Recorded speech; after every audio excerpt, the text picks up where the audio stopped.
আমি কি কোনো দলের কথা বলেছি? আমি শুরু থেকে নিয়ে অবমাননা করেছি। আমার প্রত্যেকটা বিএনপি মানুষ আমাকে ভালোবাসে। ক্ষমা চাওয়া লাগবে, ক্ষমা চাওয়া লাগবে, ক্ষমা চাওয়া লাগবে এখানে। ক্ষমা চাবে আমি সামলাইতে পারবো না। এই যুবকের মাথা নামতে রাখি না। এটা 5 আগস্ট আগে বাংলাদেশ নয়। কোরআন বিরোধী কথা বলে পিঠের চাপ রাখতে থাকবে না। ক্ষমা চাইতে হবে। আমি ওই পুরো ক্ষমা চাইতে হবে। আপনি কি আওয়ামী লীগ করেন?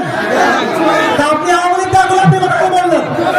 আল্লাহ করে আইন চাকরি কেন আমাদের রাখতে আপনি সাহসকে দিয়েছে আপনি যুবকদের জেলে আপনি যুবকদেরকে আশ্চর্য কথা বগুড়ার মাঝে এইটা একটা উল্টো বললে বাবার নাম ধরে দিব আমরা একেবারে। আমার ব্যাকগ্রাউন্ড চেক করবেন আপনি। You have to check my background first, then you can comment on myself. বগুড়ার মাটি এইটা, বগুড়ার মাটিতে কেউ ইসলাম বিরোধী কথা বলবে, এটা বগুড়া সহ্য করতে পারবে না। আরে আমি তো শেখ হাসিনাকেই গুনি নাই, আপনাকে মুখের জন্য আমি কি করবেন? আপনারা আমাকে কি করবেন?